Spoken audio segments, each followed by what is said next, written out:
Everybody, this is Mr. Cousage, and this is lesson 4.3. The title is Trig Functions on Unit Circle. First of all, let's talk about trig functions again, but this time of any angle, and that angle is given to you by a point on the coordinate plane. So all we have to do is give you a point somewhere in the coordinate plane, and you should be able to find the angle using trig. Here's an example. So here's a point xy, right? That could be any point. Well, if you connect the center to that point, you will create an angle. I don't care where your point is. If you connect it to that point, you will create an angle. Okay? Now remember, we know this point, so this could be like 3, 2 or something. They're actual numbers. We'll see that in an example. But look carefully what you have created. You have created, with this one point, you have created an angle, and if you look closely, a right triangle. Right? So it'd be x across, that'd be one of the legs, y up, that'd be the other leg, and the hypotenuse, which we're going to call r. And the reason we call it r is because it stands for radius, because if you really go around all the way, you'll create a circle, and this would be the radius, right? So we can do this for any point you give us. Notice that there's the right triangle. Notice that with the right triangle, this would be x, this would be y, right? Well, if you solve the right triangle for r, you get r is equal to x squared plus y squared square root of the whole thing. Right? That's the Pythagorean theorem. So now we know what r is. So we know what x is, we know what y is, and we can also find out r. You know x and y. You know x and y because that comes from the point, right? If it was 3, 2, you'd put a 3 here and a 2 here, and then do all this to get r, the diagonal. Okay?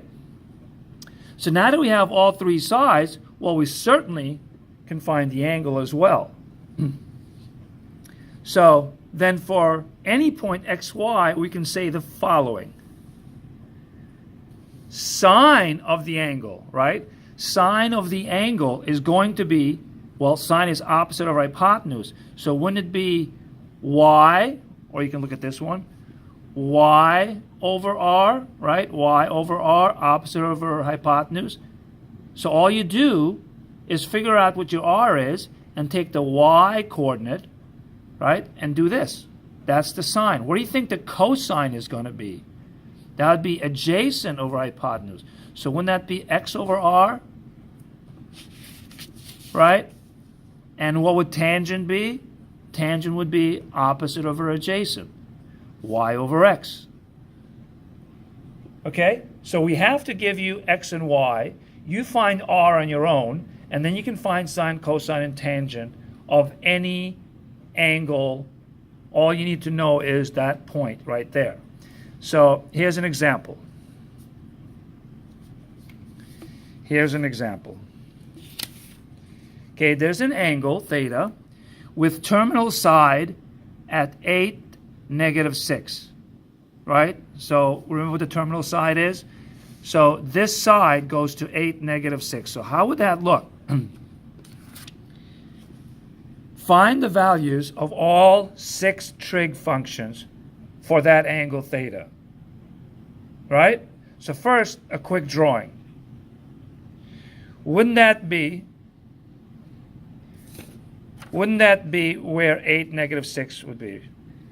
See it? So this is r, and this would be theta right there. So do you see? Well, you can do two things. You can redraw your right triangle here, or you can just go by the formulas here. So notice that we have x and y, right? X and y, but we don't have r. We're going to need x, y, and r. So really quickly, really quickly, find out what r is using the Pythagorean theorem. There it is. So r comes out to be 10. So now we have x, y, and r. Now we can do all three of these, sine, cosine, tangent, and then we can flip them over and get the reciprocals, right? So there's sine, cosine, and tangent. So sine is y over r, cosine is x over r, and tangent is y over x. And of course I reduce the fraction. And then for the other three, you simply flip them, right?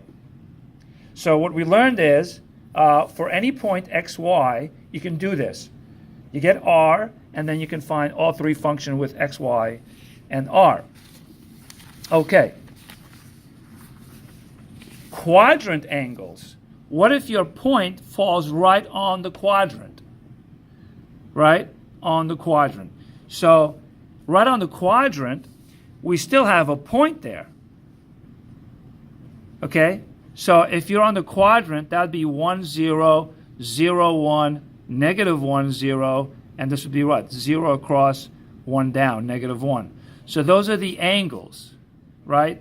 And in radians, those would be the radians. 0, 180 is pi, right? So notice that the radius r is always 1, right? Notice that the radius r is always 1. So we already got r. It's 1. And there's your x, y in each one of them.